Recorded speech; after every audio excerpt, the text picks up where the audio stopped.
ArtsAltoona Live. Thank you so much for joining us here today. We are at Benzel's Pretzel Factory, and we are pleased to welcome Ann Benzel, current president of Benzel Pretzel Factory and amazing patron of the arts. So thank you so much for taking the time out of your day to join us today. My pleasure. All right, so to begin, can you give us a little bit of background about yourself, about Benzel's Pretzel Factory? I understand it was started in 1911, which is incredible. So that is correct. It was started by my husband's grandfather, Adolf Benzel, a German immigrant who came here with a burning desire to start his own business, which he did in a 75 square foot building, and the rest is history. It's remained in the family for all those years, passed down generation to generation, and hopefully it will continue in that way. Yeah, it's so amazing. I don't know if you can see behind us, there's all these, amazing. A lot of memorabilia. It's so incredible. And the store has been busy the whole time. So, so the arts communities in Blair County and beyond have benefited enormously from your generosity and leadership. So what I'd love to do is just start to talk about your work at a statewide level. I understand that you were only one of two people in the state to chair both the Pennsylvania Council on the Arts and the Pennsylvania Humanities Council, and you're also on the Citizens for the Arts Board. So could you tell our audience a little bit more about those organizations? The Pennsylvania Council of the Arts is the state arts organization, and grants, the Pennsylvania state budget allocates dollars which are then granted through PCA, or Pennsylvania Council on the Arts, to arts organizations all across the state. So I served on that board for a good number of years before becoming chair, and one of my goals at that particular time was the fact that those dollars were distributed, but not within every county of Pennsylvania. And with my colleagues, by the end of my term, we saw that those monies reached the hands of arts organizations in every single county within the state. So for that's my claim to fame, and I'm really thrilled about that fact. But along with that, it was a wonderful opportunity to see what was happening statewide within the arts.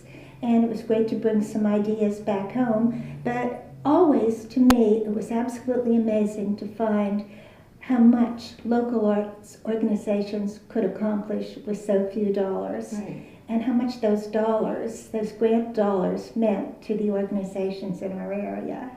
And as I've seen budget cuts within the arts over a long period of time, it was heartbreaking to see my colleagues lose thousands of dollars, but nonetheless survive to go on to the wonderful things that they've done. When my tenure with the Pennsylvania Council of the Arts ended, I was asked to join the Pennsylvania Humanities Council. right. And I have to admit, I did not know as much about the Humanities Council Right. as I did the arts, but it's a bundle. Arts and humanities go together. And at that particular time, I found the Humanities Council was always trying to define itself. And feasibility studies, different consultants, it's who are we, what are we? And so I was very happy to work with them and really defining themselves. They are not a state-funded organization. Right. Okay. They receive federal funding from the National Endowment for the Humanities, but they're doing a lot of great things and really reaching every aspect of the communities they serve. And particularly now, one of their ventures is the Teen Reading Lounge. And I joke with them because I can have recollections of trying to get our son to read it, particularly in the teenage years. We had a gazillion books when he was a toddler, but as he grew older, and I went so far as actually buying a Dirty Joke book to get this kid to read. And we did it. But now, when you would see reading and books and newspapers tanking, This has been an absolutely wonderful program that's brought teens back into the library. It's interpretive reading, that you can read a book and say, I get this out of it, you got that, and it's okay. That's and having wonderful. discussions about it. So I'm thrilled, and they're telling me that it's gone statewide now too. But there's been a complete turnaround in that organization. It's been revitalized. It's been very rewarding to me. That's so amazing. And then Citizens for the Arts, it's the state arts advocacy organization, and I've served on that for, I just found out, 12 years. I should be rolling off of that one. But it's basically trying to ensure that funds from the state of Pennsylvania aren't cut further, and really making people aware of all the good things that the arts in Pennsylvania have to offer. That's amazing. Well, so you have done a lot on the statewide level, which is amazing. Let's focus a bit on Blair County. I know that you were very involved with the restoration of the Mishler Theatre. Could you talk about some of those campaigns that you led in, perhaps in the past, and then I know there's a current one going on right now.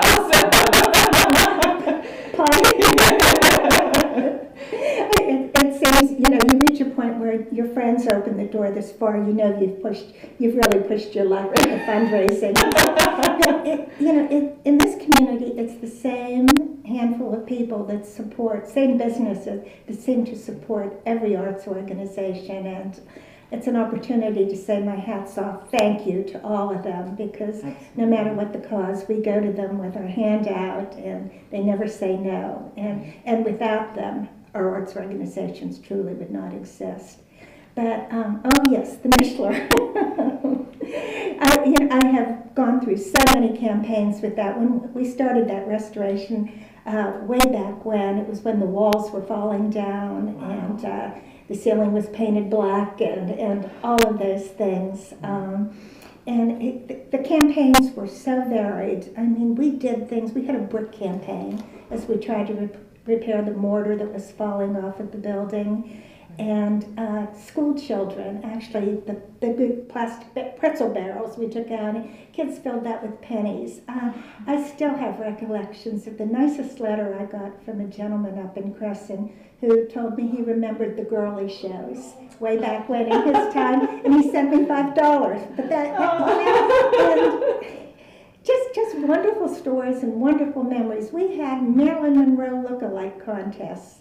We had children's fashion shows. I mean, anything and everything, trying to find something different to generate revenues. And then, of course, there were major campaigns going to businesses and asking for multi-year commitments, angel campaigns, cherub campaigns, and I'm running out of real estate with campaigns now. And as you mentioned, it's the seat campaign, and we are hoping to raise $300,000 to replace the seats next summer in the theater. Badly needed. Yes. Well, the theater looks amazing. We had the opportunity to talk to Kate Schaefer for the Blair County Arts It does, Foundation. Doesn't it? It just is. It does. So amazing. There's so many people that I need to thank. John Reeder.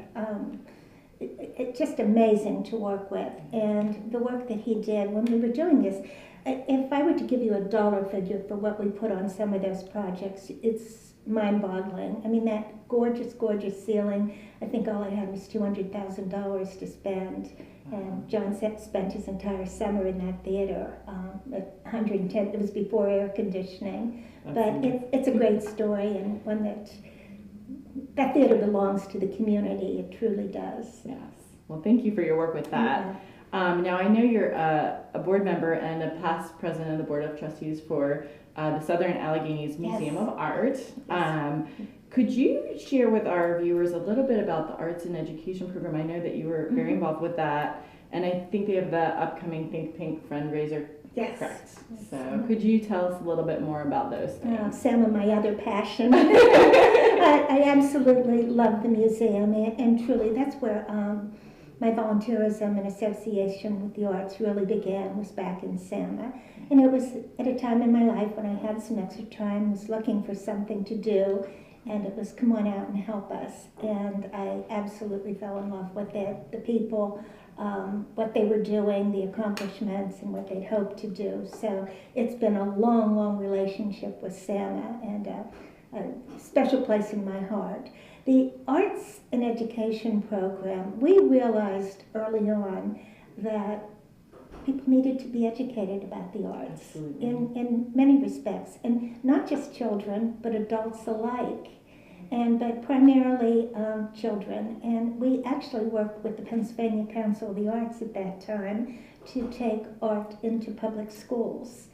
And we had a roster of artists. We still have that roster of artists who travels to schools, and I'm sure your children at some point will encounter this, or hopefully so. But just to expose them to the arts, and performing arts as well as the visual arts. And it's the program has grown, and the exact numbers today I honestly couldn't tell you, but we're in any number of schools, and I hear such great comments. And I think too, what I was proudest with that was the fact that we did get to visit the White House during the Bush administration, because the museum received an award for their accomplishments in the Arts and Education program. But again, totally devoted staff who just they do absolutely wonderful things, and it's wonderful to be associated with them. Well, incredible. One last thing, I know that you work with the Altoona Community Theater and have worked with the Isaacs. So can you tell us what Benzel bucks are? Because I saw that come up. And it was a clever way. We loved that program and from inception, and we've been attending that for a number of years. And this is one my husband actually bought into too. He generally I drag him kicking and screaming to some of these events, but he just thought the shows were phenomenal, the kids were phenomenal, and we of course underwrite or sponsor some of the Isaacs, but a few of the times we were sitting there and they offer so many scholarships, he decided that we would throw in some extra dollars, and Steve Helsel came up with a clever way of putting that out there. There would be different Benzel $1,000 bills with Bill's picture on it. And so those were the Benzel bucks. And I loved it. I thought it was great. It was a good format. It gave us a little bit of advertising and whatnot, but it also, we were able to fund a few more scholarships for kids, or a few more arts programs. Which is well appreciated. It's great. Yes. So yes, Benzel bucks have grown. Yes. Well, as we begin to wrap up the interview, could you share with us what led you to become passionate? Because this is obviously a passion for you. What made you become so passionate about supporting the arts? As I said earlier, I was looking for something to do. And even now, when I receive these awards or whatnot, and they talk about my contributions, I've received far more than I have given. I've grown as a person. I've learned so much. I'm more in touch with who I am, what's meaningful, and the difference that the arts can make in one's life. And it really is a no-brainer. And it's so nice now going out there and not having to explain it to people. I think we've done a better job, or people just have come to realize how important the arts are in their lives. If you can imagine getting up in the morning and not being able to turn on your radio or have music, or the pictures that are on your wall, or all the good things that are in your home. But when you start to dig deeper and find out more about the people who are creating these paintings, who's making this music, it's inspiring. So it's been a wonderful experience for me. So I want to just end with one final question. How do you think that we could increase the patronage of the arts here in Blair County? And why do you think it's so crucial to do so? I am really concerned about the younger generation, your generation. Right. And I see it, I experience it firsthand every day. A lot of our big supporters, those who were in a position to write the bigger checks, who were passionate about the checks they were writing, they seem to be dying off. They're in nursing homes. Their standard of living has changed, and nobody is stepping up to the plate. And that's a great concern of mine, because if we lose that, we're going to eventually lose the arts organizations that we have. And I know we give it lip service and say it's important, but when it comes time to write the checks, sometimes it's not. And I know that I was very happy, and I've seen this particularly with Blair County Arts. They've done a really good job of integrating a younger group of people on the board. And I also realized that I have to change my way of thinking. And you know, what was important to me may not be important to you, and we have to find a way to integrate what you want into our programming, our events, our whatnot. But I think it will happen. I'm confident. I've seen little changes here and there, but we have to be diligent. And the old people like me have to push that chair back and let you talk. Well, thank you so much. You're welcome. For My joining pleasure. us. It was so nice to meet you. It was incredible meeting you, and thank you for all that you have done for Blair County to make it the inspirational, creative place it is. My pleasure. So I'm going to go over to our audience now. It's your turn to share. I hope that you will join in the discussion by leaving a comment below. Did this video with Anne inspire you? Do you have a relevant story to share that could help our subscriber community? If so, let us know in the comments below. And if you found this video to be of interest, please share it with your friends and your followers. And if you haven't had the opportunity yet, please like this video and subscribe to our YouTube channel and on our Facebook page at ArtsAltoona. Our weekly newsletter has something for everybody here in Blair County to do. So thank you again, viewer, for your part in ensuring that everyone knows how amazing the Blair County community is and about the people and the organizations like Anne that strive to make it that way. So we hope to see you next time at ArtsAltoona Live.